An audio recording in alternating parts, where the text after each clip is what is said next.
to, and I give the call to Member for Goldstein. Thank you, Deputy Speaker. Deputy Speaker, in moving this motion, the former Speaker referred to her frustration. Deputy Speaker, I can understand and respect that, because any elected member of parliament who stands at this podium or that in the chamber does so because they seek to pursue the best interest of the community that they represent. And as part of that, to make sure that we're providing the support services to people at their most vulnerable stages of life. And that's what this government has been doing.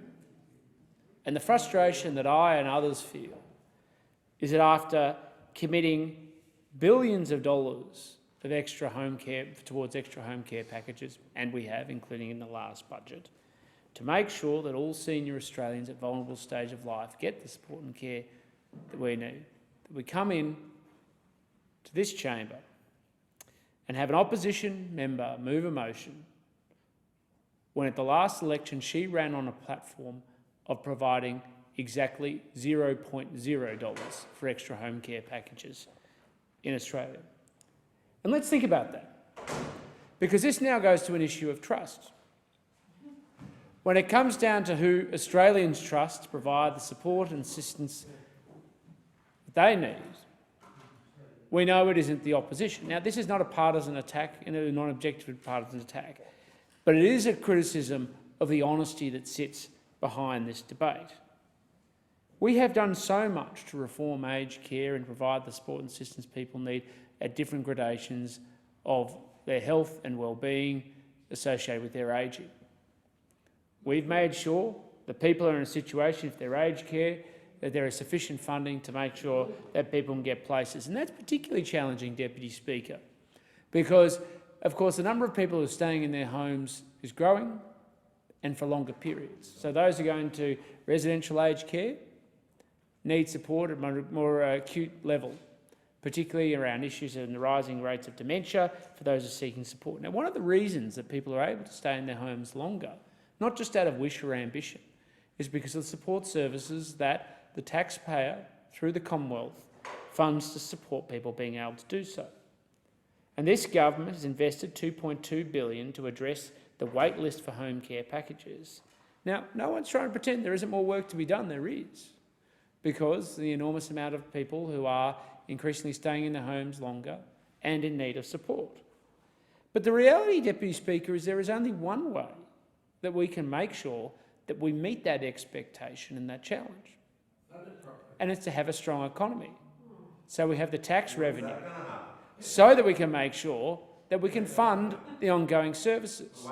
And that's the basis in which this government was elected and is meeting the aspirations of the Australian people.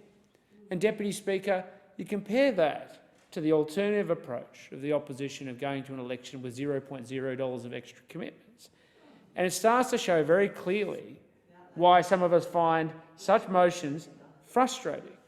We're investing an extra $150 million over 3 years in 2019-2020 to expand Commonwealth home support program packages in priority areas across Australia, and around 18,000 people are expected to benefit. And of course, since the 2018-19 budget, the government's provided $2.2 billion, as already mentioned, to release an additional 34,000 home care packages. 34,000 more home care packages than put forward by the mover of this motion. It's about time we had an honest conversation about the challenges confronting Australia in aged care, and it's part of the rich challenge that we face as part of an ageing population. And the basis in which we start from that is actually being honest. And that's the problem I have with this motion. For this mover to stand at the lectern and move when they offered nothing to the Australian people when they went to the election. Perhaps that's one of the reasons why they now sit on the opposition benches. But to make political use of some of Australia's most vulnerable people without full acknowledgement of their lack of support and care for them, frankly, I find despicable. But that is their choice, and they will be judged accordingly for their conduct.